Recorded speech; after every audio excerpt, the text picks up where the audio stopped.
Welcome back to my channel. I set for another anime first impression video. This is going to be on I'm a Noble on the Brink of Ruin, so I might as well try mastering magic. This is an isekai anime that is airing on Crunchyroll. I believe it aired back on Wednesday, maybe Thursday of this week. And it is an interesting series. I honestly liked the first episode. It's interesting in several ways, in the sense of how the story's moving.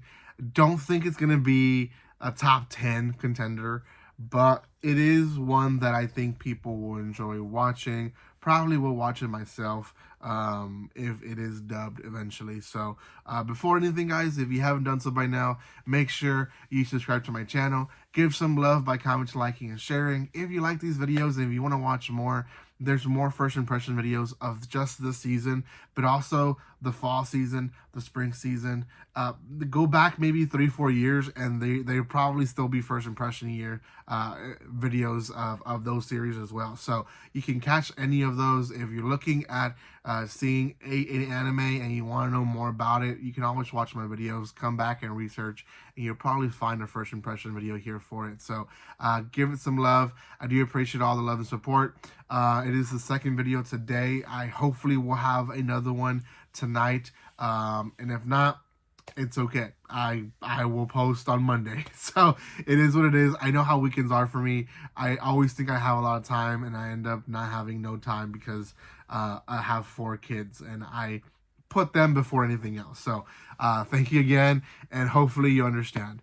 Okay, again, I'm a noble on the brink of ruin, so I might as well try mastering magic. It kind of explains it, but not really. So it is a boy who is born into a noble family, and this noble family is he's the 5th son, so he's definitely not up to the spot of inheriting anything, right? So he's one of those sons and daughters that basically is going to get married off, is going to be given away or whatever for some political reason, and he knows it. He knows it. Now, he has an older sibling who's the 4th son. He's like 2 years older than him, and they kind of have conversations throughout the series, which explains the whole scenario. Now, I'm not gonna go in the sequence that we know the information, but I'll just say it all at front. Essentially, the world they live in is a world where magic is not common. It almost says, I think, like 1 out of 100 people can do magic, and even then, if you can do magic, it's very simple magic, right? But everyone seems to have grimoires with them, just in case someone in their family can do magic, and they do it. Because it's so rare, then you become a valuable piece to the kingdom. Now, the kingdom, how it works is, if you don't have a connection or a value to you in like 2 generations, then you lose your title as a noble.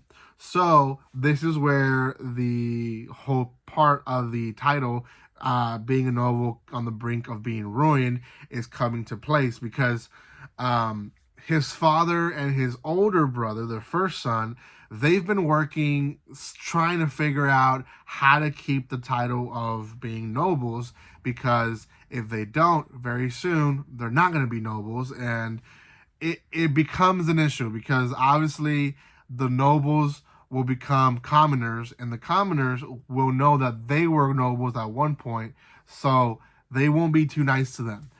They won't be too kind to them either. The servants might, but they might not. It depends how they treated them. And if they're so afraid, it's because probably they're bad people. And the dad is like, he doesn't ever smile at his son until he finds out that he can do magic. So it's very cruel. So back to the actual story, though. The actual story follows this little boy. He's probably around 11, 12 years old, and he is wanting to just explore and be what he wants to be. He does learn about the grimoires at one point and starts collecting them from his dad's library, and the dad kind of brushes it off at the beginning, But then he starts showing his older brother and some of the maids and servants that he can do magic. He can do fire magic. And he can do all these 4 levels. And what he should have taken him a year or more to learn, it took him only a month. So word comes to his dad, and his dad is like, well, let me talk to him. He's like, yeah, I can do this, and I can do other stuff. And he's like, well, take all the grimoires from my library and practice all the types of magics that you can, and see what else you can do. So he starts learning more stuff, and he starts improving, right? At the same time, there's kind of drama happening in the background. The fourth son is telling the protagonist, which is the 5th son, you gotta be careful, because if you become a target to dad, our older brother is gonna target you, because he wants to be the next noble. He wants to be the next leader of the house. He's like, well, I don't want that title. Like, I'm not trying to get anyone's title. He's like, yeah, but you still gotta be careful, right?